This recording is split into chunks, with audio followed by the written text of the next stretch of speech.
Max Gorlin, Melbourne Football Club. You're listening to the Coaches Panel. This is Nat Fyfe from the Fremantle Footy Club. Trent Cotchin from the Richmond Footy Club. Scott Pendlebury from the Collingwood Football Club. You're listening to the Coaches Panel. Patrick Cripps from the Carlton Footy Club. It's Rory Sloane here from the Adelaide Crows. This is Tom Mitchell from the Hawthorn Footy Club, and you're listening to the Coaches Panel. Hey friends, you got MJ from the Coaches Panel. I hope you're well. Welcome back. 2 weeks of fantasy footy down, but man, in these 2 weeks, so much has happened. There is plenty to discuss on this midweek trade and strategy podcast. I've got Kane back. Hello, mate. How are you? Very well, MJ.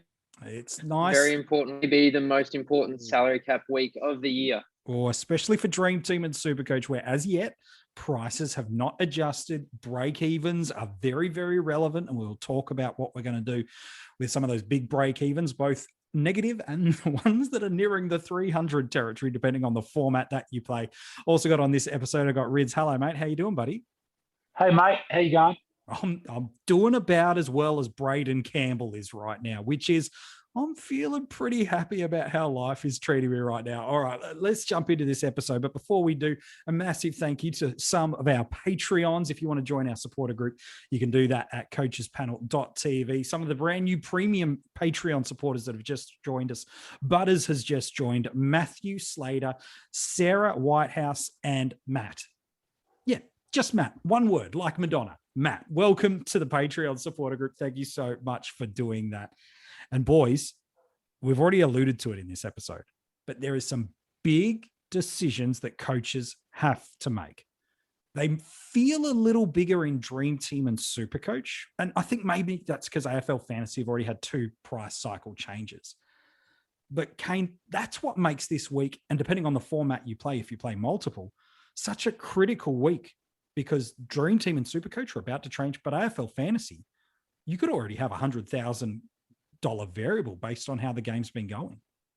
Yeah, it's a big week, MJ. It's a week that I know a lot of people stress 2 trades almost regardless of what they've got going on with their side. It takes a pretty unique team to not have to trade at all in this week. And it's also a week, though, that does have a lot of risk for a lot of people because we've got a little bit of data. We've got 2 games worth.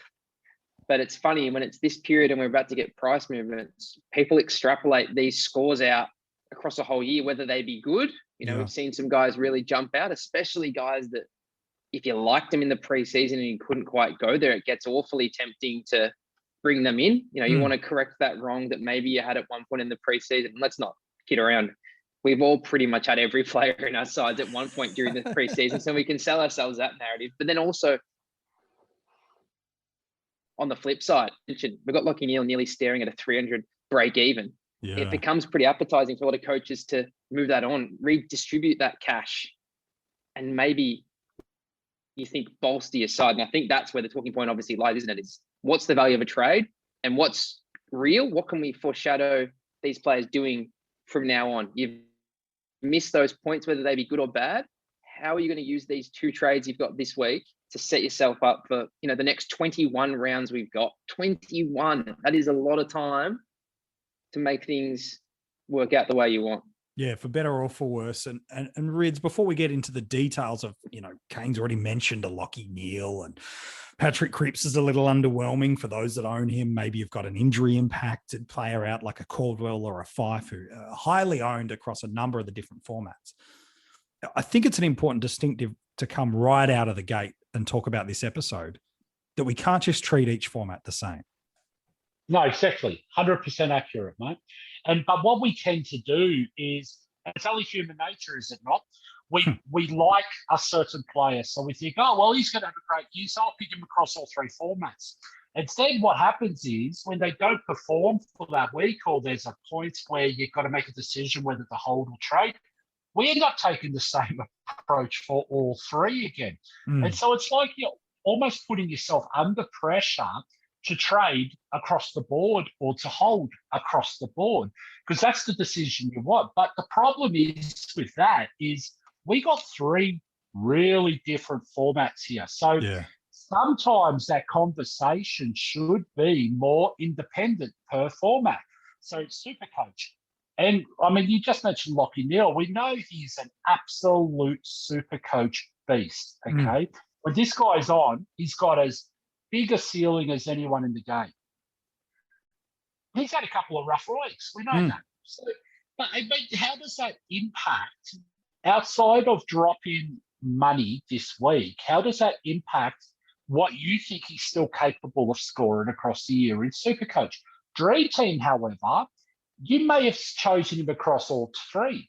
Dream Team, he's scoring. He's not as big a DT midfield Dream Team beast as he is a SuperCoach beast.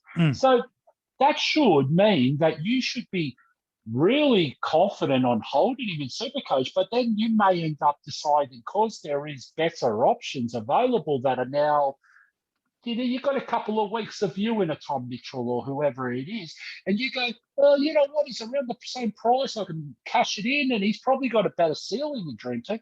So it's got to be an independent to format decision in that instance. I hope that makes sense. Yeah, I think that's some really good advice in terms of, even if the scoring format is the same in AFL Fantasy and Dream Team, it's a worlds apart of how the strategy plays. So don't come in with a one-size-fits-all approach. Regardless of if the formats score the same, you've got to treat every format different. Let's talk about Lachie Neale, because he's the elephant in the room for owners. Even the most pro Lachie Neale coach, and I know, Kane, you are a SuperCoach owner of Lachie Neale. You've had moments probably throughout the week where you're like, that's it, he's gone. I'm trading him out and I'm going to get 2 other premiums. And then other moments, I'm sure, in the week where you've gone, he's a beast. I'm just going to back him in. Talk me through, rather than the why you might keep him, talk me through what's the mindset of, if he was to be traded, let's purely focus on SuperCoach. What's the thought process that's sound and reason to give you that confidence to move him on? Well, I think, MJ, it's distribution of cash. I don't think people think Lachie Neale is going to average, even under 110 for the year. I think people know that this is a guy that's still a very, very good premium. Top 8 seems way unders, just when you look at his history. The appeal is, you take Lachie Neale, you take someone else, we'll pluck a name, whether it's Tom Green, who you also had, who didn't get picked last week, sure, whether he comes in or not, sort of besides the point. Now, all of a sudden, you've got over $1 million without even considering people's bank account to redistribute. You start thinking of guys that you can do with $1 million between. You start thinking, I could get a Butters and a Brayshaw. I could get a Butters and a Ridley.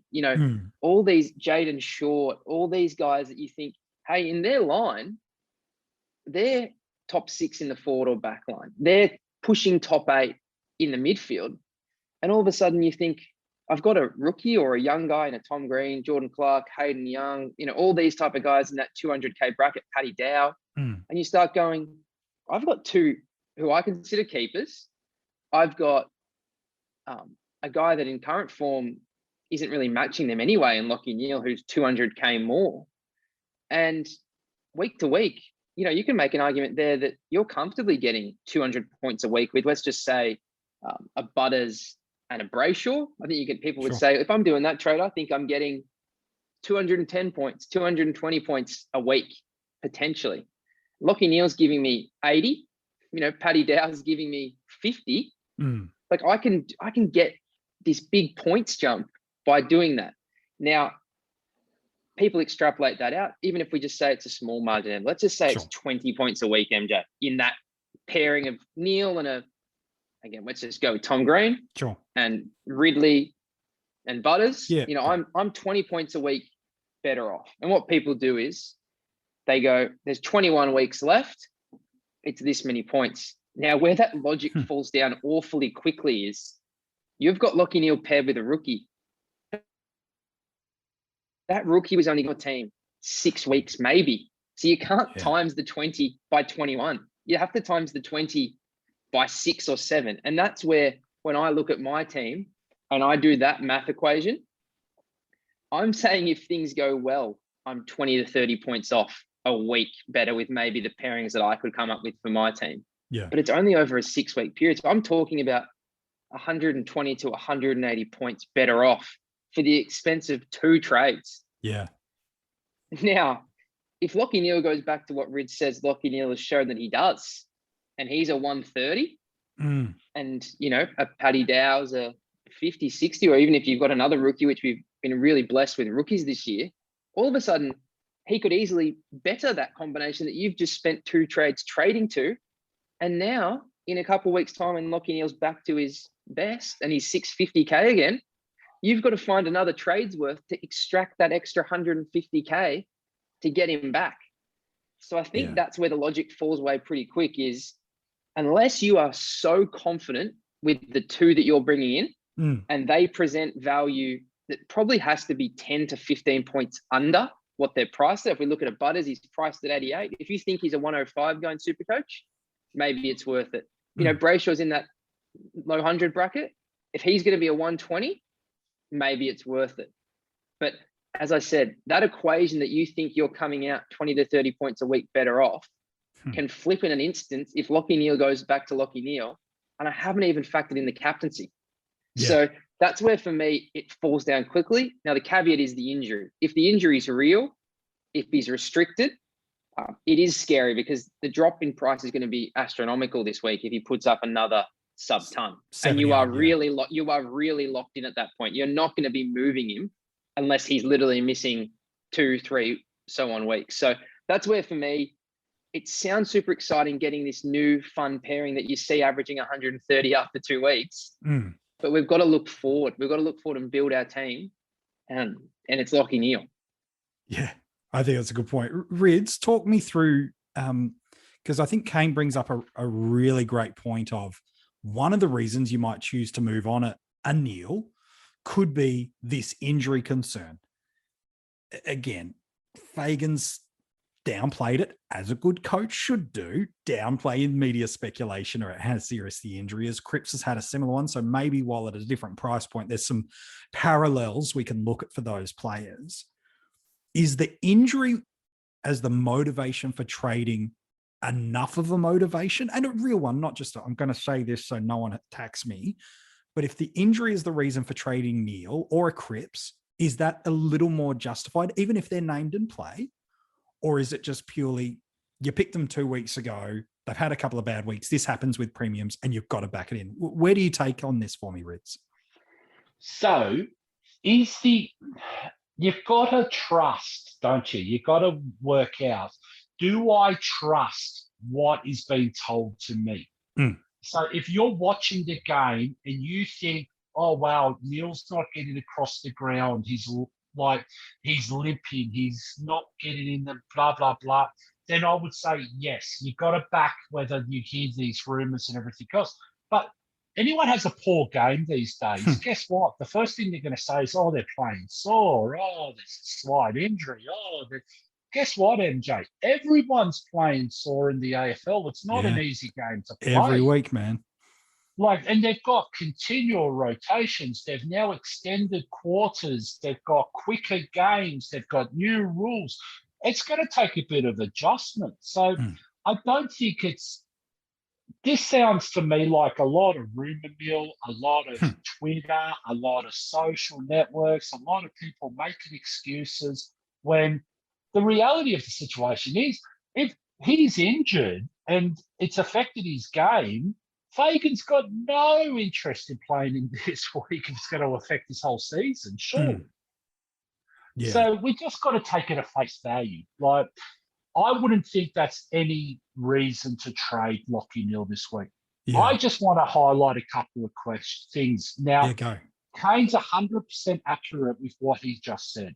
And I'm just going to throw some ideas at people. Cool. If I asked you the question, you own Lachie Neale in SuperCoach, and you say, oh, okay, I own him. What do I do? What do you think he's going to average for the year? Now, I'm talking for the whole year.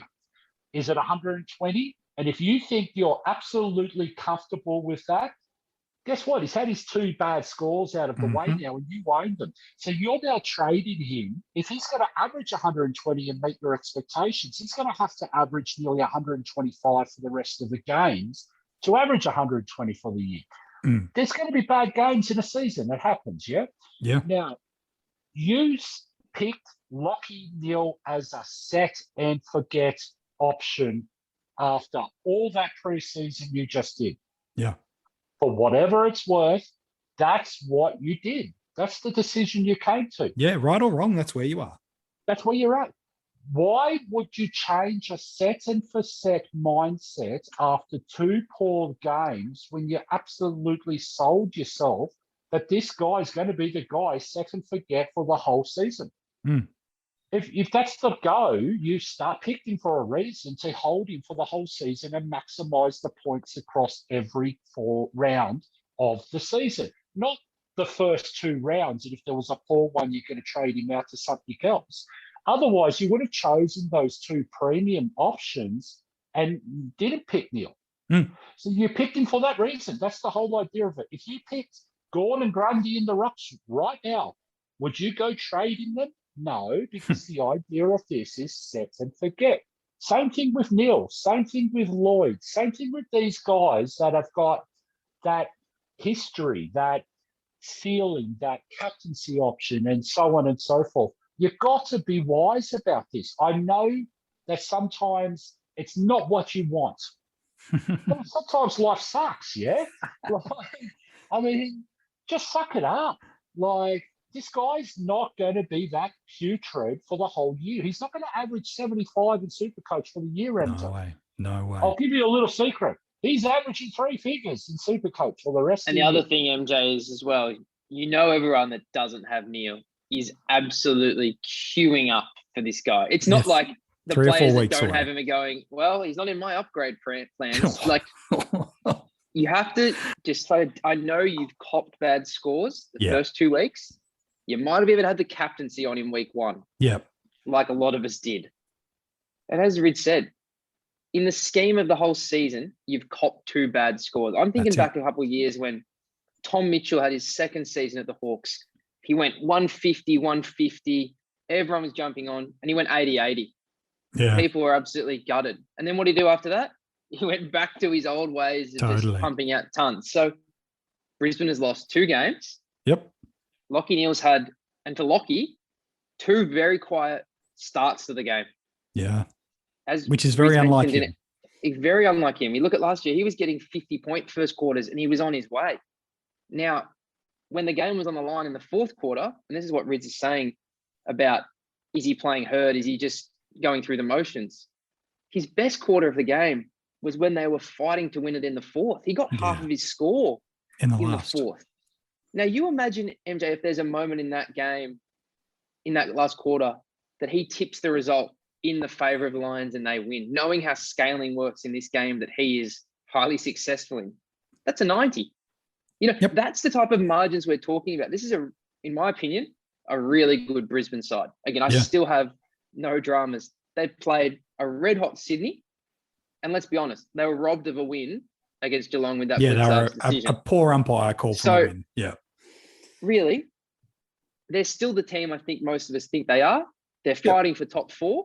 Yep. Now, did they have a lot of opportunities last year with the home field advantage that might have tipped Lachie Neale? But as Rich said, you knew that before. You've made this decision. You could have had the 2 premiums, but you went for the top shelf. Yes, and obviously, probably a mid-pricer to offset that. You made that decision. And that's why I say, do you really want to spend 2 trades to end up in potentially a worse position? Because unfortunately, people have found that. Because at least if you're doing it, not playing to a playing rookie, you're going to get some cash. So I think that's, and again, happened last year, MJ. We talked about this exact scenario. Do I want to trade a premium ruck to Mark Pittonet? People did it last year. He's scoring similar. I can redistribute the cash. And then what happens? It reverts to the norm. In Pittonet's case, it was, he's not a great player. In Lachie Neale's case, he's probably going to go back to being Lachie Neale. So as I said, you've copped it and just think it's really annoying. Yep. But it's done. It's not going to change anything. And again, if you've got a mate that doesn't have him and you ask them, are you eyeing off Lachie Neale if he, drops to 600K in SuperCoach? The answer is yes. They'll say yes. And it's because they're looking at him, they're going, geez, he's moving around fine. Bit of this, couple, Brisbane are winless. Yeah. Again, I think we all know that there's scores in there. It just is a shame that these poor scores have happened in round 1 and 2 and not round 8 and 9 when maybe he was averaging 130 before those games. So again, unless an injury comes out and he says, is it laid out? Sure. Well, that changes the story. Might be made for you, but we don't know that at this stage. No, and I think that's a really interesting point. I would not be surprised, and we saw this in part with a Brodie Grundy last week. The media narrative and the fantasy footy narrative is he's not going to be this, he's not worth that big contract. It's a very negative media mindset. You cannot tell me that Bucks and Brodie didn't use that as fuel in the fire to get the best out of him. And we saw a really great game from Brodie, albeit not against the greatest of opposition, but we saw him fired. You cannot tell me that Brisbane are not going to be prepared for any defensive tactic that Collingwood try to throw to him. They will not be surprised again by a potential tag. They will look to involve him in the game if he does go ahead and play as he's named. So in my opinion, I'd actually think you're right. I think if you're a Neale owner in SuperCoach, just back that in. In AFL Fantasy, he's already leaking cash for you, like a lot of cash. It's just not worth the trade. It's not worth the trade. MJ to deviate, in my opinion, at this stage. No, I agree. I think if you're a Neale owner, trade someone's hold. But Rids, I'm curious. Let's pivot away from a format. Now, this guy is SuperCoach relevant, but historically he's been more Dream Team and AFL Fantasy. Andrew Gaff. Is it the same mindset and reasoning of Gaff and Neale of he's a premium, he'll be right, he'll bounce back, he'll get there? Is it the same thought process and for that reason hold? Or is there something different about Andrew Gaff? Okay, there's a couple of little differences in this post. So if people are watching the games, and this is really, really important, you can actually see a Lachie Neale. There were signs of a Lachie Neale finding the ball, finding the contested, doing this, doing that, getting clearances, so on and so forth late in that game. Andrew Gaff, and I don't know if anyone else really paid much attention to this, he got lost. I think he's absolutely lost with the way the ball's being moved, with the way the new rules work. I don't think he really demands the ball. He's not exactly express. He's more of a gut running outside type. He's not express quick. He doesn't have that. He's not that 80-meter type player who gets the ball, runs for 20 and boots at 60, you know? Yeah. He's not really suited to the way the game is being played at this point in time.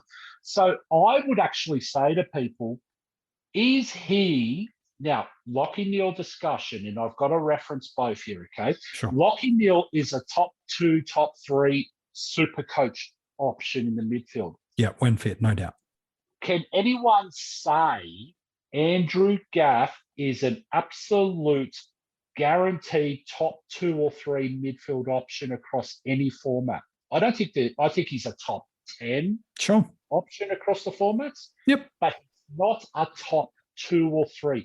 He shouldn't be a captaincy option ever. He's a vice captain loophole option, but he's not a captaincy option. I hope that makes sense to people. Yeah, you're talking about getting that opportunity with the free hit, snag that 125, 130 that he'll jag 3 or 4 times in a year, generally at home, but more often than not, the standard scoring deviation is 90 to a 110.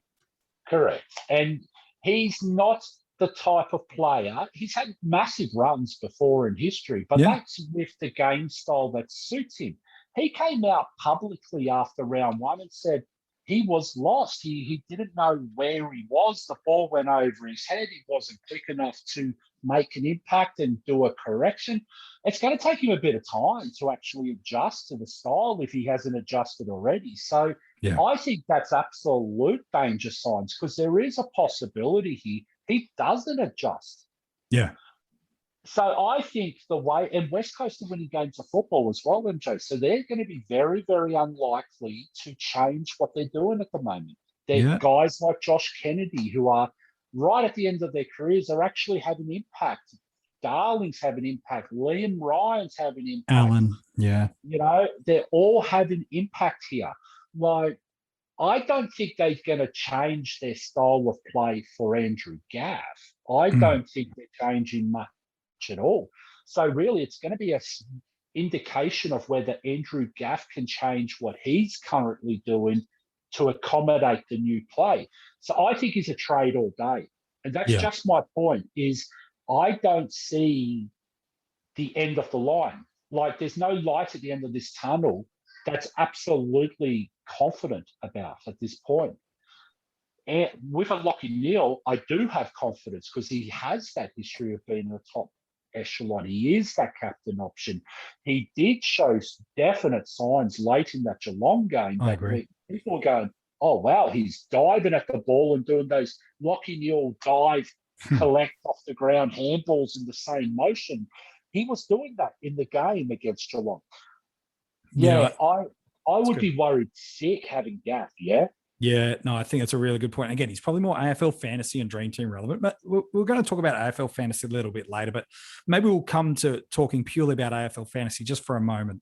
When you've had 2 price cycle drops in price with AFL fantasy, if you don't play that format, it's a weekly rolling price cycle, which means that the swings generally aren't as drastic, but they are more consistent.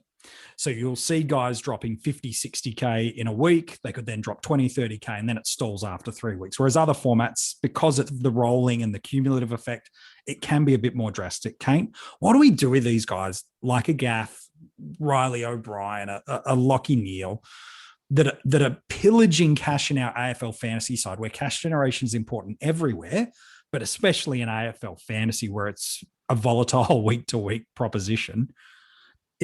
Are we just moving him on, even though a Gaff we've lost 2 cash allocations, or are we backing these premiums in a little bit more? Well, I think it's exactly what Rid said, is what do you think of the premium? Is it so wrong because, as you mentioned, you think the game style's changed? And if you look at West Coast, it's probably no surprise that the best years Gaff had, they didn't really have Nick Nat at full power. You look at how direct they are now. Yeah. The amount of times it's just centre square to Tim Kelly, and as we just mentioned, those 4 guys in the forward line, they're so airily dominant that it can be a more direct style, especially with the new rules now. Yeah. They don't have to chip market around. And if you look at the way that teams have played against them, the Suns and the Bulldogs both had massive patches of dominance where they were controlling the game. Yeah. But West Coast could have still absorbed that and counterpunch with really direct football and use those tools. And all that means for me is that it is hard for Gaff to get those. He only saved his score against the Suns in the last quarter with some junk time as they, chewed down the clock. So that's a worry.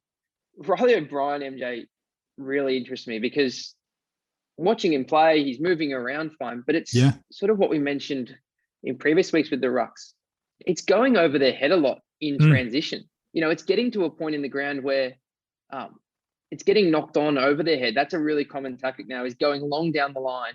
And instead of people trying to mark it, Richmond's always been great at this in recent years.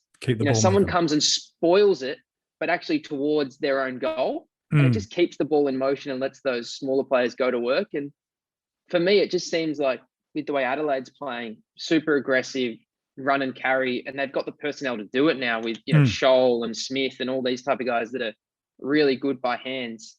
And I've also noticed that Adelaide is just taking the kick that's there. Yeah. It's that approach of, if someone's in a better position, just give it first time. Don't think, okay, he's in a good position, but maybe there's someone else, because that got him into a lot of trouble last year. So it just seems like, to me, that ball movement, it's hard for Riley O'Brien to get those marks, and that's what's really fallen away. Yeah. So for me, the way he's going and the sort of the signs of the game, I don't think he's going to be horrific in the first few weeks, averaging in the 50s. But in that type of game, if there's someone you like, whether it's maybe a Wits, or if you want to go somewhere else, you've just got to keep your squad value always ticking over, growing in AF. You can't, again, unless bounce back. And if you think Rob's just had 2 stinkers, he's going to bounce back, maybe. But it's just so important. Yeah, you don't want to lose that 100K because you need all the squad value you can get to keep doing the little things. It's not about getting the top 6 in AF.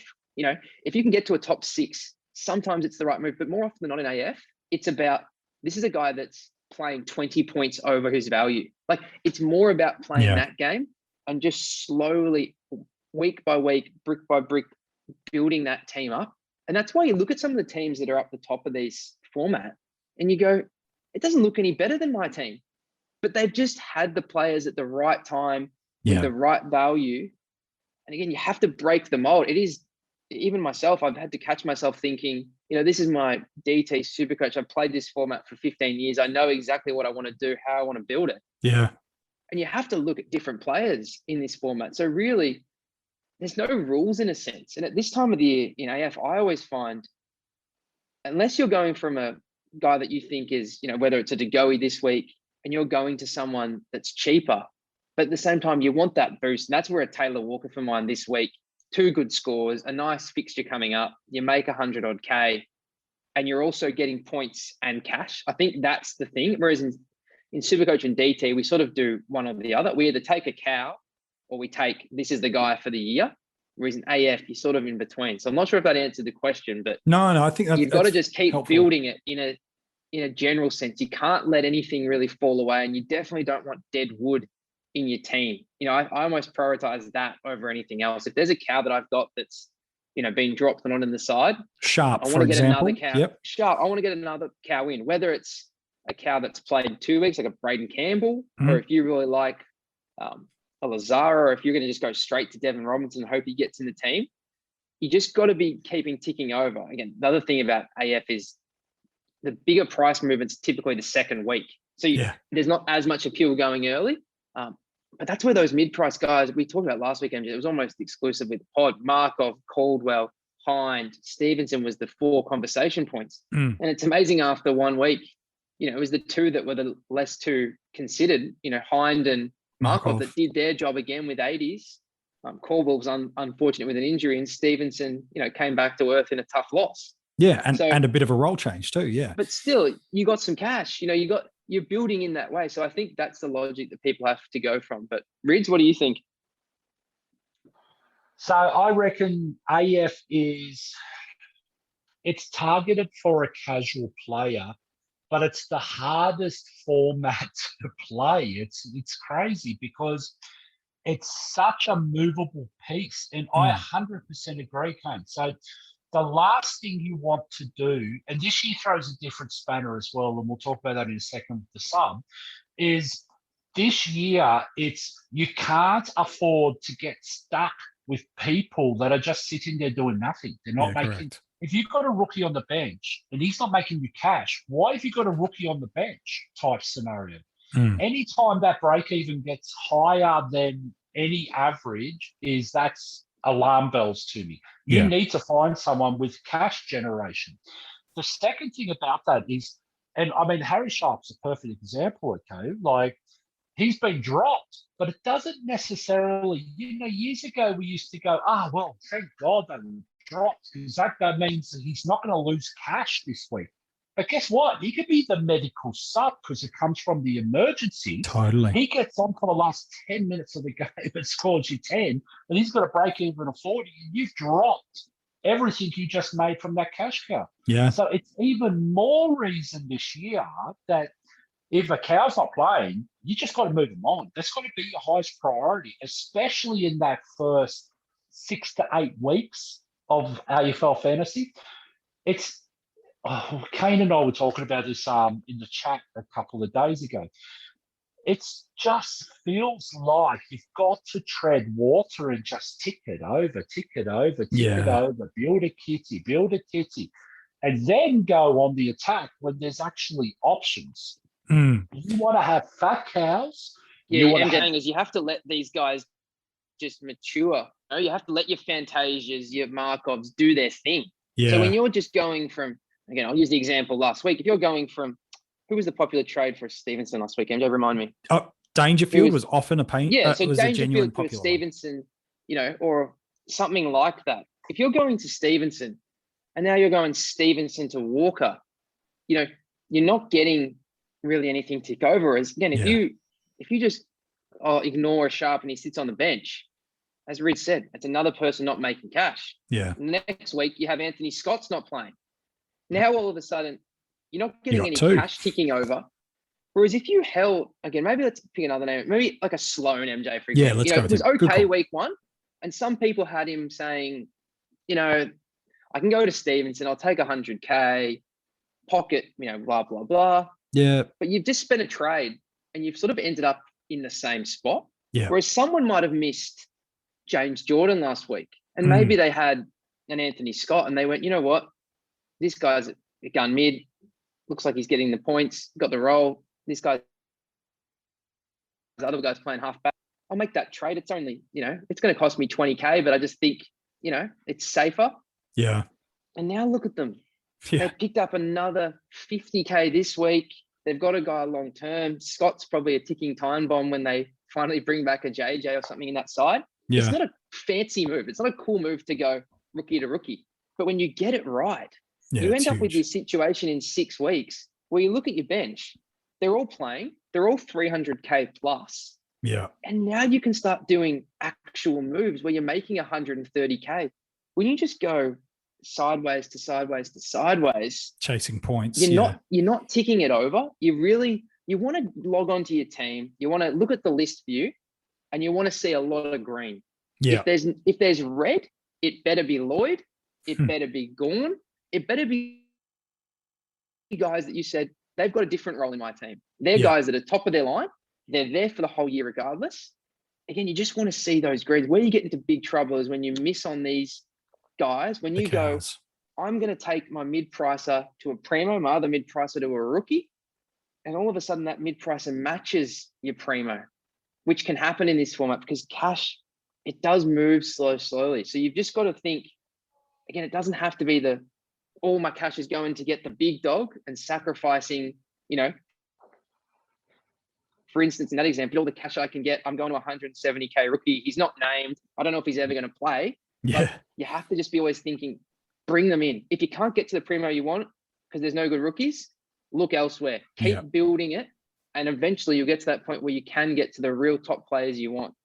Yeah, I think it's some really good advice. If you're not sure, if you don't have the assistant coach or Sports Plus or Stats Plus or whatever the AFL fantasy equivalent is called, you can check out all the negative break-evens. We've got them lined up for you across all formats, but for AFL fantasy as well, you can go and check them out now at coachespanel.tv. And in that format, we've listed them right up till they're at the 20 marker as well. So, Harry Jones, you make the article. So lucky days for you, mate, with your single-digit numbers. Yes. I want to just highlight here, this is the format where you go Uber Premium and the mid-pricer to get 2 premiums. This is the format. If you're going to take that risk, do it in AFL Fantasy, as long as you have those cash generation rookies. So this is where you would trade a Neale, Yeah. You trade a Neale down and bring someone up. Like an Andy Brayshaw kind of thing. 100%. Who's having a decent run, if they've got a good draw coming up, this is the format to do it. But you only do that as a luxury trade if you've nailed the rookies. That's the most important thing, isn't it? That's the most important thing is what should your trading priorities be? And I did an article at coachespanel.tv that you can go and check out with the basic premise. We look at all these guys, the Fifes, the Neales, the Caldwells. Again, he's a bit different too because he's injured, but what should your greatest trading priority be this week? Making sure you've got these money makers right. If you've missed a Jordan, if you've missed a Highmore, if you've missed, dare I even say it, a Sam Berry, if you've missed a Campbell or a Goulden or any of these sort of guys, what's the number one priority? It's not fixing Neale. It's not fixing Gaff. It'd be nice too, if some of these guys, maybe even a Caldwell. I don't know, maybe I'm going too risky, but to me, I'd rather hold a Caldwell injured for a week if I'd missed 2 cash cows. I'd rather just his price ain't moving. He ain't coming on as a medical sub. I'd rather get the cows right if you need to use 2 and then address that a week after. Is that going too far, lads, or is that in that scenario? Because there are a lot of Caldwell owners who might be looking at a Stevenson, maybe not as much this week, might be looking at a Tex for a couple of week plug and play maneuver. Again, each format, different strategy. What's the right move if you've got an injured type like a Fife and a Caldwell? They're different, I know, but what should you be doing in those formats?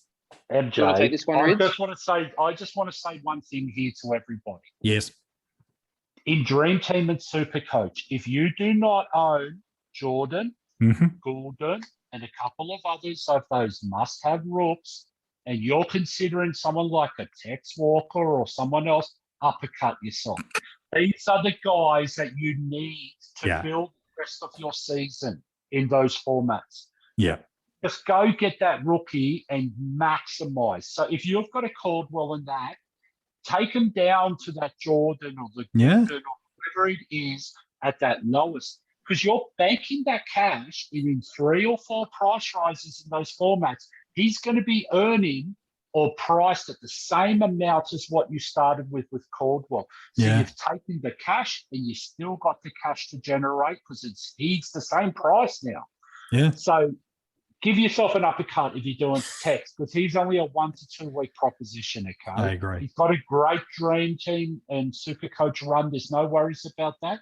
But he's a luxury trade if you've nailed all your rookies. Yeah. You do not choose text over a Jordan. Agree. I just wanted to make that absolutely clear to people.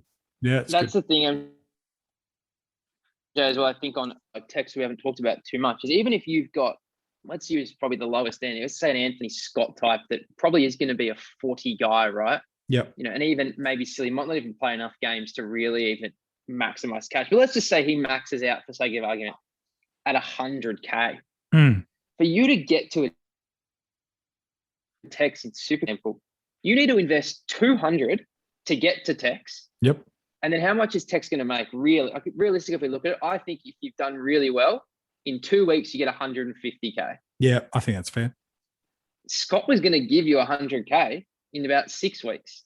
Yeah. Now, there's a factor there of the points. You know, what's the points worth? You know, if just say, for easy numbers' sake, text goes 100 for 2 weeks, and you've pushed a rookie that was 50 to the bench, you've made 100 points in 2 weeks. You've made quicker cash. Now, that could be an argument amongst itself, but really, 150K is about the lower end of what we really want cash-wise. And you've used a trade to take a guy like up to a Walker or someone along those lines. Maybe it's a Caldwell sideways to a Tex Walker. Yeah. Again, the thing what Rid said about if you've missed a proper cow, you take down 200, 300K in your kitty, they're going up. You've got a liquid asset that you can trade any week on it. Now, the problem if you invest that in Walker is you have to trade Walker at that value back. So if an injury hits, you know, that 300K is not sitting in the kitty for you to use it on a Zeeble, to use it on a Clark. It's invested in a Tex Walker. So for me, I find it really hard to see a person's situation where Tex Walker is their best option. Now, AF is totally different because in a break-even game, Tex Walker's right up there in break-even, and he has better scoring power than 9 of the 10 other rookies that are in the same break-even category as him. But when I look at the rolling formats, where this window of big scores is literally, in my opinion, maybe 2, at best 3 weeks. I'm just struggling to see a scenario where you want to invest 300K is probably the most awkward price in the game, because if he makes more than 150K, he's playing so well that he's a keeper. He's right in that ballpark. But you have to spend a lot of your cash to get him, and you can't just have it. Again, if it's sitting in the kitty, you can put 300K on anyone. You can put 100K on anyone. If you put that 200 into Tex, that kitty's at 0 or lower than it would be. Again, to get your money back, you need to move Tex, and that's where I think there's maybe one side in 100 that has all these different factors going. That Tex is the guy that they could use. But really, 150K is not much when you think about what these guys are going to do. The real rookies that we've got this year. Yeah, it's an interesting point you bring up. Talk me through Rids. I need to have a rant first. Yes, here comes the long run. Here it comes. You know I don't listen to podcasts. I don't even think you listen to yourself sometimes. No, I don't. I get tired of hearing myself repeating because I make so much sense that it makes me sick to think people don't listen to me. But if someone is telling you to trade in Stevenson last week, okay, as an option, he's a great option, he's da-da-da-da, and their advice right now, I have no idea if this is true or not. But from what I'm feeling like, people will now be knee-jerk reaction and telling people to go Stevenson to Tex this week. It's only been one game. Come on. You can't listen to that rubbish, because you're not doing anything. You're not playing the game right. You're not getting any enjoyment out of it. We're talking about a great kid who can actually do stuff. He's got a break even of 58. In a poor performance, he still makes you money, Yes. Please hold Stevenson, people, in formats. If you've traded him in and you listened to people the week before and you brought him in, let the kid have a go. Don't be a doomsayer and I don't know how to promote. Like, you don't want to promote hate against kids, yeah? Of course or not. even Anyone. players. Yeah, no, not at all. It's a bloody DT score. Like, get over yourselves. Just enjoy watching the kid play football. He's great to watch. Yeah. Yeah, I think I love a Rids long rant, but I think when something like that is where you wrap up, man. I'm 100% But it's crazy, isn't it? It's Yeah. absolutely nuts that people 1 week ago forgot the advice they gave you and are now saying, 1 week ago, bring in Stevenson, 1-4 game, get rid of Stevenson, go to Tex. You know what they're going to do next week? Tex has Get rid of a Tex. 60-point game, and maybe because he's playing okay, and get rid of Tex, go to the next guy. Who's the next guy? It might be Paddy Down next week again, and they might create another stupid song about it. Like, whatever it is, just don't get caught in that hype vicious circle, okay? Yeah, no, I feel that. And, you know, thinking about Stevenson, again, it's a reverse of what we talked about earlier with Grundy, DeGoey, Neale. This fueling the fire of guys that have poor weeks that gets under the rocket and it goes, if we as the simpleton as a fantasy coach see a player like Stevenson damaging in space, moving up and down the ground, don't you think opposition analysis sees this incredible work of a player and goes, man, even though North didn't win the game for that first quarter, he was one of those real workhorse reasons that North were in that game up until quarter time against Port. What are the Gold Coast Suns doing? Shut him down. Well, no one at this point. What, you're going to take Goldstein? Like, No, of course seriously, he's 85 years old and he's a dinosaur. He's like, who else are people going to, as someone who actually a good young kid that breaks lines, that attacks football, that does things with ball in hand. Sure. He's highly skilled, he's highly talented. Of course you're going to tag him. He's the game breaker. You're not tagging Jack Zeeble, who doesn't even use it well in the back. No, you're not going to tag a Cunnington or an Anderson. Who's the game break? If North Melbourne were to win that game against Gold Coast, how would the narrative have got us there? Stevenson has 30 touches, kicks 4 goals. That's the way North Melbourne would have won the game. So, of course, they let down on him. Everyone listened to poor advice and brought him in, okay? If you want to relate it to that. I'm not saying it was poor advice at the time. It is poor advice if you're listening to the same advice and trading him out 1 game later. 7 days later. Yeah. It's an interesting thing. It's crazy, yeah? Yeah. Anyways, it just does my head in him. I love a long rant from you. We're still waiting to see Fox. Speaking of songs, I'm looking forward to this Fox song about Jack Higgins because he's been nowhere all preseason. So this better be a ripping song that he's giving us, or a tribute, or whatever it is, because Fox, extract the digit, mate. We need to see it. All right. Before we get to some of our Patreon questions, there's 2 players that I think we need to talk about. Jai Caldwell, we know he's going to be a trade. So whether it's all the way up to one of the big premiums across a line, or whether you drop him down, look, there's some unique variables across your side. But there are 2 guys. One's definitely not playing this week. One, again, he's been Faganed, where his coach has backed him in and he's talked. He's a little sore, but he's going, okay. I'm talking about Nat Fyfe, Patrick Cripps. Probably more relevant to SuperCoach, those 2 boys, than the other formats, but you could build a case. Fyfe's heading for DPP in AFL Fantasy if he can play enough games, and there may be a little bit of value across the lines. Kane, what do we do with a guy like Cripps and Fyfe? Is it just the same as what we've talked about earlier, or is there something unique about these 2 boys to consider? I reckon it's fly through Fyfe, MJ. I think it's clear hold, sniped off the ball, was playing primarily forward, but really, when he goes into the midfield, even in bursts, you could see it in his scoring in that type of game. He gets to 100. You've picked him for a reason. I don't think anyone's looking at bringing him in, but if you got him, you got him. You sit tight for this week. You should have enough depth on the bench. He plays on Sunday. You can even get a loophole away. You'll be totally fine. Now, Cripps interests me because we spoke about this a lot last year, MJ, with the numerous stuff we did to fill out the lockdown. And we spoke about the burden of Patrick Cripps and what it actually means to have some guys around him in the midfield that can take some responsibility. Now, in previous years, that Rids had always flagged look how strapped up he is. Yeah. Look how beat down he is, even in his good games.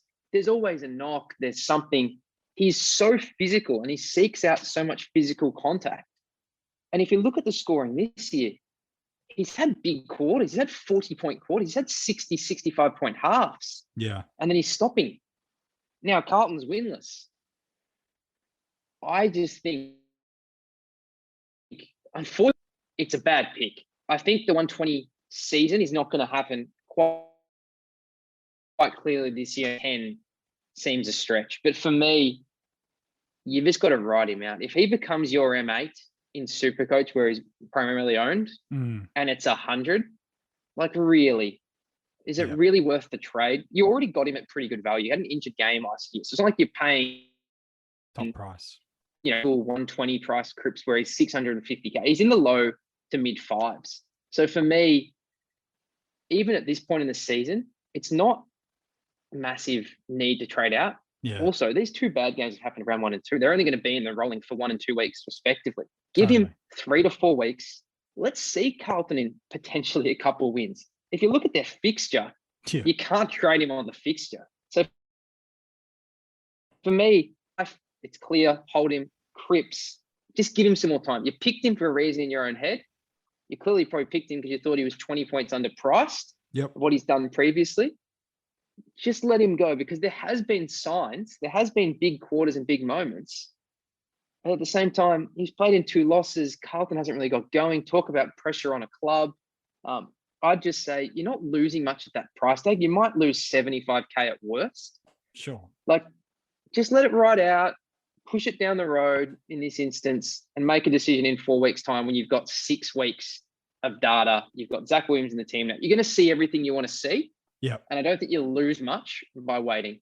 No, I think it's fair call. That fixture that Kane's alluding to this week, they come up against the Fremantle Dockers at Marvel Stadium.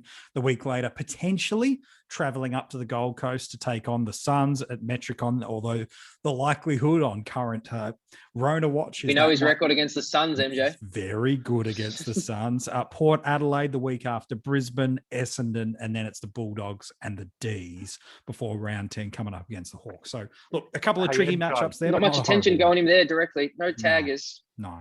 I'm going to throw something out here. Go, mate. Okay. There's 2 names I want to throw at you because I think there's only 2 names that might be the exception to the advice that Kane just gave them. Go for it. I'm going to throw probably 2 guys that may very well have 6 Brownlow votes right now in Bontempelli and Dustin Martin. Yeah. So, especially in SuperCoach, I think if you have the dollars to get Cripps to a Bontempelli or Dustin Martin right now, I think we've seen enough in the first 2 weeks to go, these guys are going to go well in SuperCoach especially. They could easily be top 2 players in their lines at this point in time. So if you can do that in one trade, which for Dusty, most teams should, just doing the quick numbers on it, only costs your Rids less than $18,000 to take Cripps to Dusty. Obviously, Bont is closer to 100K, but again, a lot of people did.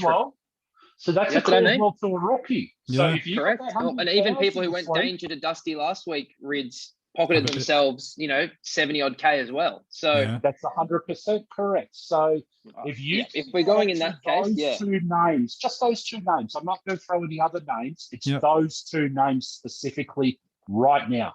Is De Goey in that same conversation? De Goey is not in the Dusty and the Bontempelli, but the other one reads the trade up perspective. But he's not really a trade option, to be honest. Like, I mean, very luxury. He's just a gut feel, isn't it? Like, people are going, Elliott's out, De Goey's up forward kicking goals. Yeah. Like, I mean, I understand moving him on, and I'm contemplating it myself.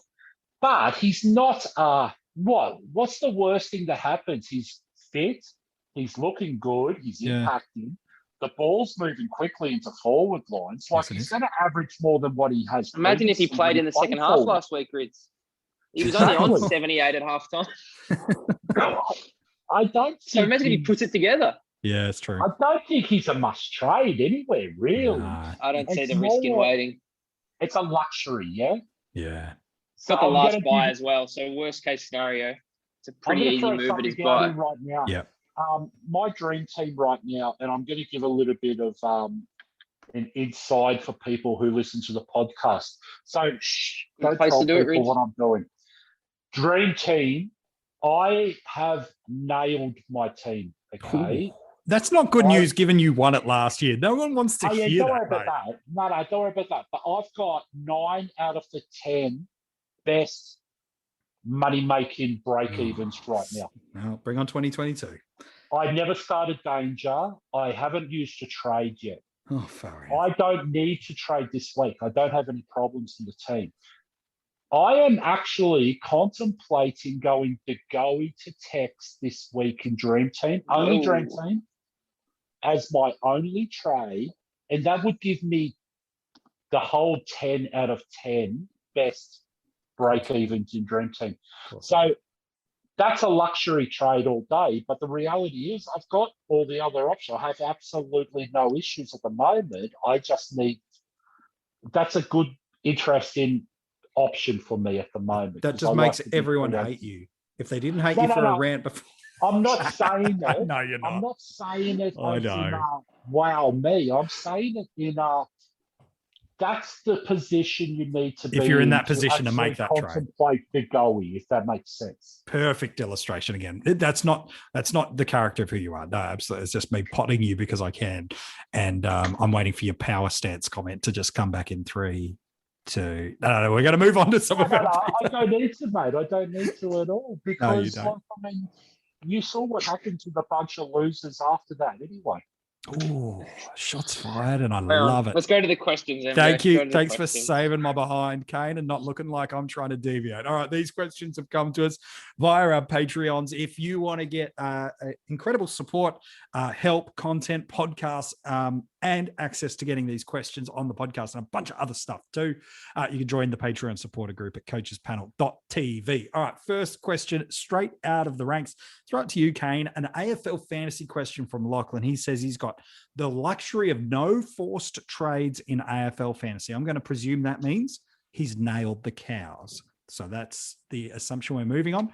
He's looking to move on a couple of mid prices to another great generating cash cow and to bring in Josh Dunkley. These are the 4 players he'd like to throw up to get to these 2. DeGoey, Yep. Clark, Stevenson, and Phillips. Now, potentially Lachlan might not ask this question after some of the phrases that have come through there. But if he's got his heart sold on a Dunkley and a nice break-even cow, which of that combination of 4 do you feel like you could get most behind to get him there? I'm not touching Phillips. Yeah. I'm just leaving Phillips as is, straight off the bat. Now, the funny thing is I'm pretty confident, like most people, he probably brought in Stevenson last week. Yeah, he would have. I think at the value that Clark is, you got to give him another week. He plays the Hawks. Now, caveat, is he staying the team with Duncan coming back, Menegola back, yeah. That's a flag. Yep.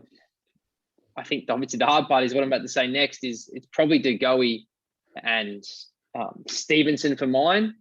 Now, the issue with that is Jordan Clark plays on Monday. Mm-hmm. These guys are locked in on Thursday and Friday, Your trades are done. respectively. Yeah. And it's also early Friday. It's not the Adelaide Suns game it's after. You actually will not know past Friday teams. Well, and if you're trading that, DeGoey out, you're locked out of any trade moves that you could make from game 1.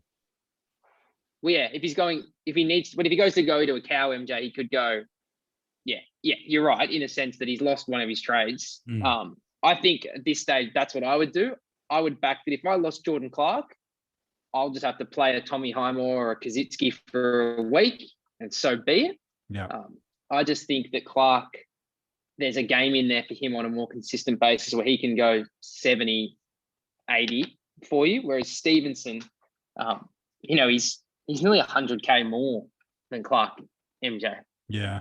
So really, that cash sort of bolted it away for mine. But think I'd love to see his team on totality and see if there's something else, because really, I'm not super keen. As good as Dunks is, I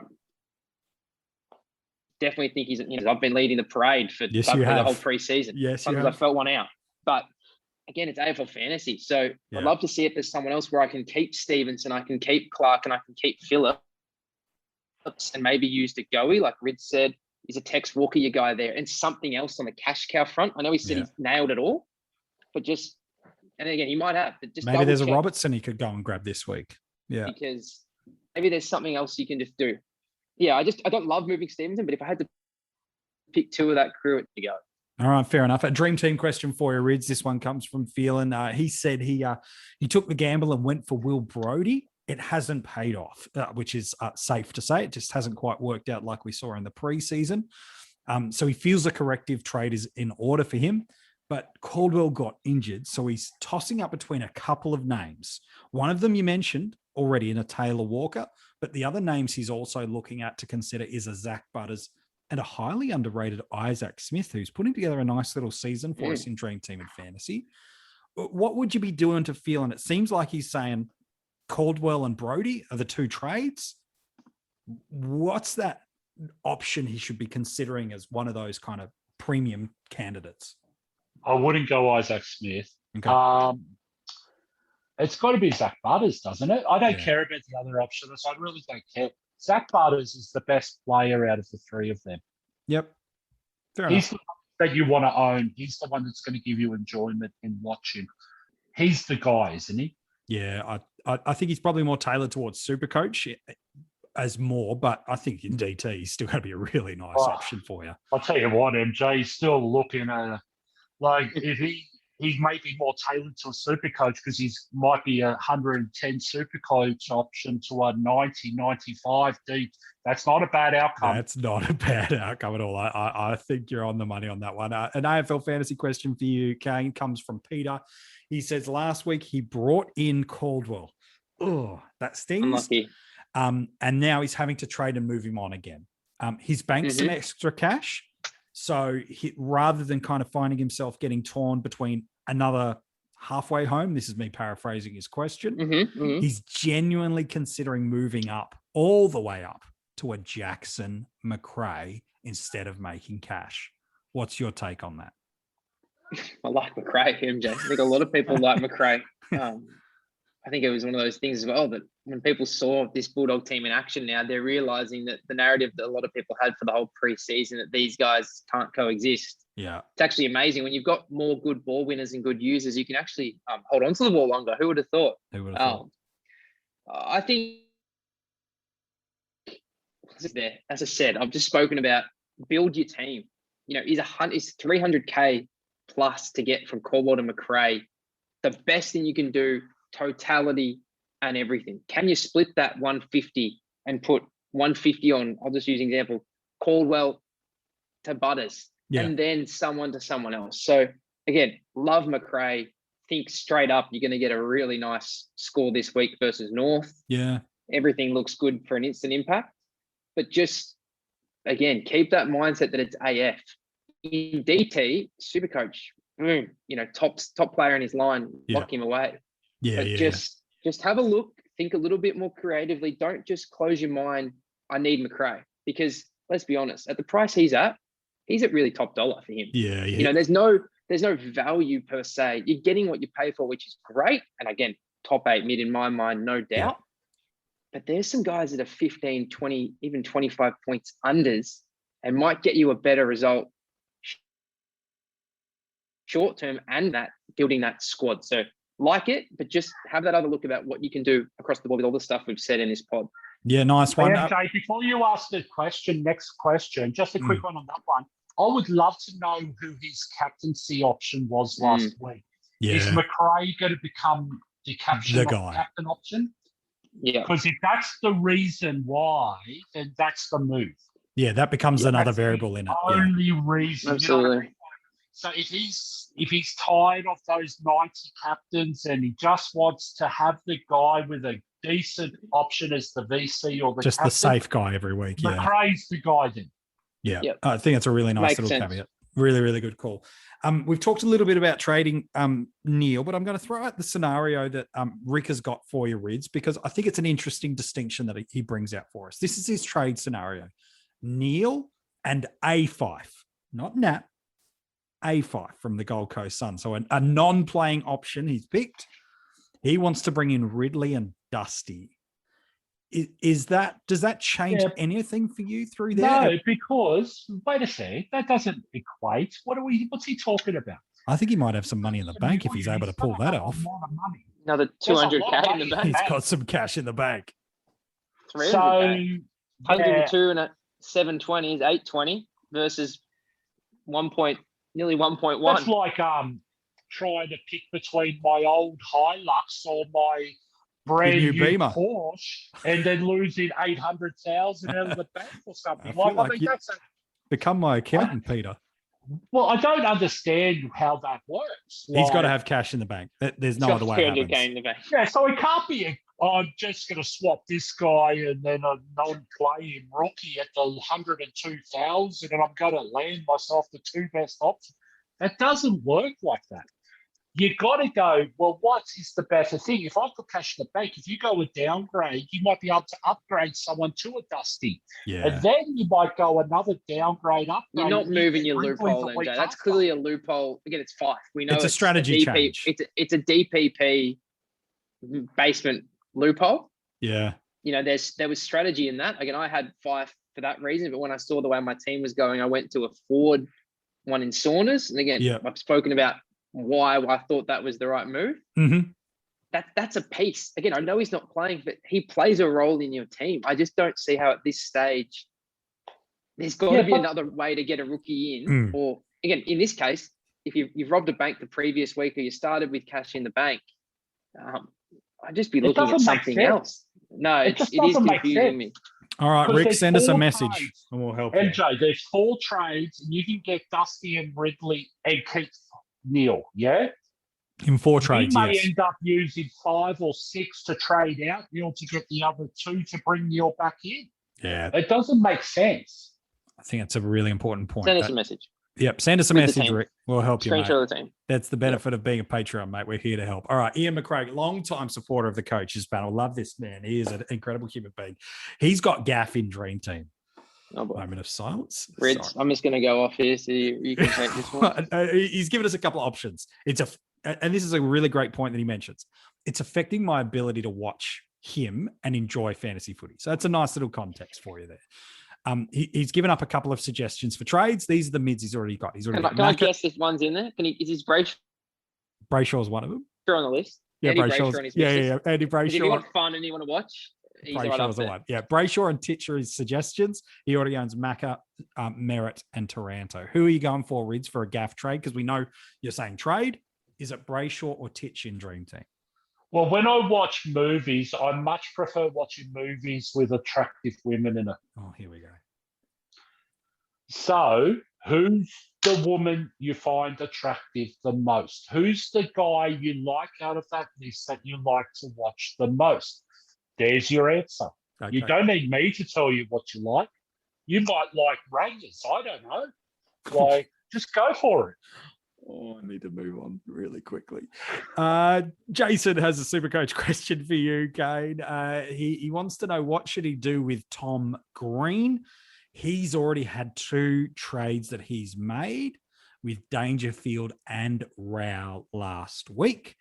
He's now looking to move on Tom Green. This is, of course, before teams are out and whether or not he's going to get named. So let's run the gauntlet of if he's not named, what should he do with Tom Green in SuperCoach? Well, let's go through our little hierarchy that we've set in this podcast. What cows are you missing? Yeah. Are you missing the key cows? Let's call them what Rids sort of said, the top 10 negative break-even cows under 200K. If there's someone there that you don't have, go get it. Pretty simple. Now, I'm not opposed with the cows you should have on the bench. You got a loophole player there playing Sunday night. You've pretty much got your pick of the litter. I don't know people who had him and they were very happy taking a Sam Berry 69-70. It was more than Tom Green scored in the first week. So I haven't quite ruled out that Tom Green makes a reappearance and maybe does the role you thought he'd do, because he scored a 50, but his time on ground was in the low 60s. Yeah. Now that club they cannot get the mix right. No. Unfortunately for a lot of them, it's in the way the list was built. There's so many sames and so many guys that aren't duplicitous. You've seen how well Port Adelaide, they've got that Richmond style where so many guys can go forward, back, inside, outside, and they can roll them through and mix them through, and everyone gets involved, everyone gets a touch. The poor Giants, they're all the same, and you see it when a Whitfield's out. It's so much same. So for me, check your hierarchy. What have you got? Have you got the cows? Yep. Now, if you've got some cash, depending how much you've got, you can even start pushing a Green to a Butters in one trade. You can start doing a few things like that, and I see that's where the appeal is. If you can't do that in one trade, though, I'd just be sitting tight. Use your bench, use your loopholes, and just see what's going on, and just give yourself a bit more time. I haven't quite ruled out that Tom Green's going to make you that 100K, but it is a very awkward range. But again, you knew that going in. So maybe you did have an eject button that you can press to get out of it. Yeah. No, I like it, man. There's some good thoughts there. I think, Stephen, your question about maximizing cash generation kind of answer that for you, man. So we'll keep moving on. Sarah's got a question for AFL Fantasy for you, Rids. She's happy with all of her rookies, but she needs to trade out Caldwell due to it. With her second trade, though, she's wondering, does she play the break-even game? And again, some of the best break-evens you can find at coachespanel.tv. Or with Lloyd not quite being at the territory she'd paid for, could she maybe look at freeing up a little bit of cash there to be able to turn Caldwell up to the player she wants? What's your take on skimming off a Lloyd who hasn't quite delivered as yet in Dream Team and Fantasy anywhere near the big heights we'd hoped? Well, I don't terribly disagree with that option. I just say, though, just keep an eye on the draw. You've got Richmond at the MCG, then you've got Essendon the week after, who aren't really travelling too well. Yeah. These two fixtures might be Jake Lloyd's making of this season. So it's a tough one. I wouldn't say definitely no, though. If you could turn a Jake Lloyd into a decent back and then move Caldwell for a Dusty or a Butters or something like that. Yeah. I mean, it's not an awful option. And AF, anything goes, really. Yeah, it's an interesting one. Speaking of AF, SDK has a question for you, Kane. He's thinking of doing Green to Campbell. Don't mind that move. I think that's fine. Campbell's still got some money to make. The next is a luxury, and he's not sure if he's going too far into the break-even reading of the tea leaves. Jordan Clark, probably to a Blake Hardwick. Same game. So if Clark's dropped or missed or whatever, talk to me about whether we're reading too much into these 1 or 2 week popping of scores. Well, there's a few factors here, MJ. He's been a kick-out taker, and he's just lost his partner in crime that was taking kick-outs in Will Day. So, crazy enough, there is potentially an upside that he can get 3 more kicks a game. Now, he had 15 marks on the weekend, which is outrageous and seems unsustainable. But I guess it's how long do you think you need him in the side to achieve what he's going to do? Because clearly, like Tex Walker, the play is this guy's going to give me good scoring and cash. And in 2-3 weeks, I'm going to jump off and I'm in a better position. Again, I don't hate it. It's just always tricky to work out maybe what your expectation is and how your side is set up. Because if you've got a bunch of these guys and you can only get off 2 of them a week. If you got Markov, if you got Tex, if you got Fantasia, Hardwick, if you go so mid-price crazy, your windows become really short for jumping off. I definitely don't hate him. He's a player that I did look at. But I just think in the back line, for me, it didn't really work. But again, not opposed. I'm not opposed in short. I think there's a chance for it. He just is a bit more on the pricier end because he actually has been a pretty competent scorer in the past. But obviously, this is a new level that he's showing right now. Yeah, it's a good one for you. Adam's got a question, Rids, for you. It's not format specific. Again, none of these players, with the exception of one, has been named at time of recording. Sorry, not two, is wrong.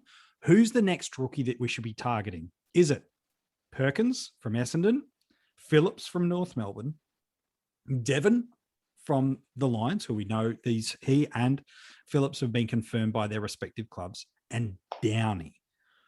Who are the rookies we should be considering that are in the next wave for our teams? You should be considering the rookies that score the most and have the highest break-evens, negative break-evens. Yeah. Focus on that, not the number. Guys. How's that going? Highest negative. There you go. Definite. That's a definite. Well, I like that. It's fair enough. Question for you. So last one, we'll throw it to you, Kane, because Craig's asked a question of should you trade out Gaff? The answer is yes, mate, and absolutely go get Brayshaw if that's who you like. So well done to you. But Brendan wants to know, Kane, dream team question. His team structure is good, but he has missed some rookies. Jordan's the obvious one to bring in, so that's the one he's going to do. But would you chase Berry or Lazaro? The two going out for him would be Sharp, Scott, and Bruin. Who's the one out of those two, Berry or Lazaro? Knowing they both play on. This is a tricky one, MJ, because I've got a similar situation, and this is where it gets hard for me because Berry, in my instance, is sort of that perennial 60 type of guy. So really, this is where I think I don't see high urgency on it for a trade. Like, I know you've missed a rookie, but Scott, unless he's dropped this week, he's probably going to make you 50, 60, 70K, hang around. He's got DPP. Like, are you really going to do a trade just to make 100K maybe at best with Berry? It's sort of one of those ones where if that's the rookie you've missed in Berry, I'm not opposed to just letting him slide by and hoping that Stott makes a few more weeks cash, and then, you know, maybe a Devon Robinson is ready or someone else has come through like a Downey. Berry's certainly down at the lower priority, and I know Crouch is, you know, TBC at the moment, but it doesn't seem like a guy. Man, what do you think about Berry? Is he a guy that you need really in your team, or is he just a guy that if you're moving a Scott, like, and that does seem luxury that maybe in 3 weeks' time you can do something more creative with it? Yeah, I think if it's a Scott type, look, Berry's got one area of the game where he's really good as a kid, and that's the defensive pressure and the tackling. You don't lead the AFL's tackles after 2 weeks as a 2-game player and that not be your sweet spot. So that's what the Crows loved about him, was just that attack the man, team pressure. It's clearly what they're wanting. They've seen clubs like a Richmond, like a Port Adelaide, that have had levels of success, albeit Richmond's had the ultimate success over the number of years, is that team pressure. So I think they love that about him. I think he's going to be fine, but he's a 50-year-old guy. Him now, MJ? No, I wouldn't trade into him if I was missing him, but neither would I do the same with Lazaro. I don't think he's the guy that I would trade in for either. I think between now and the next 4 weeks' time to go, what's the scoring gap between a Scott and these two? I think it's comparable for the most part, and probably not worth the trade. Good spot to me though, MJ. If that's but at the same time, just let him hang around. You picked him at the start of the year. So I know it's luxurious because price haven't moved, but you can do some creative stuff in a few weeks when people aren't trading. You know what I mean? If people get to these moments, I think you can. I'd rather sideways. This is what I'd rather do, MJ. I'd rather sideways a premium and have an extra premium in a buy round than do that trade. Yeah, fair enough. I think the other thing, MJ, with those two, though, is who is out of that team and coming in and will impact the scoring potential of those two. We know Cunnington comes back. We know Dumont comes back for North Melbourne. We know Crouch comes back for Adelaide. We know Haitley will come in at some stage. At some point, I just want to be confident that these guys, if you haven't got them now, they're not going to. Don't trade into them. Security's no better. Yeah, that's the thing. You're trading into them. So no for mine. Yeah, if you've got them, fine. Trading into them, no. Yeah, if you got them, it's great. Nice. Yeah, I wouldn't do it. Yep. All right, there you go. They are just some of, in fact, most of our questions that have come through. A couple of them I think we've kind of answered them for your Patreons as they've come through. All right, boys, it's been a big episode, a long episode, but hopefully it's helped you with your fantasy footy side, no matter the format you choose to play. Kane, it's always a pleasure chatting fantasy footy with you, man. No worries, MJ. Enjoyed it. Great to chat with you, Rids, as well. Yeah, thank you, Rids. In text we trust, mate. In text we trust. I'll turn you into a Crow supporter one day, mate. It might take a lot of money, but I'll get you there one day. Hey, if you want to go and check out this podcast episode again, or any of the other we've done throughout the season or preseason, you can go and check that out now at Spotify, Google Podcasts, and Apple Podcasts. Articles have been dropping all throughout this week. Great weekend wrap up for SuperCoach. John's been writing for us. You can get those midweek waiver lookouts. Jordox has got you covered with that. We've got the break evens and a bunch of other stuff always dropping at coachespanel.tv. And while you're there, you can also check out all the links to join our Patreon supporter group. Coachespanel.tv is the place you want to be. Hey, it's an interesting long week of footy. Thursday night through to Monday. So a lot of patience is going to be needed. And it's going to be frustrating if you have some slow starts to the week till that Monday night lockout lifts, but that's okay. It's one of the reasons we love the game. Good luck this week. I hope your captain kills it and crushes it for you, and you win rookie roulette for the first time, hopefully for you in 2021. Good luck. We'll chat to you soon.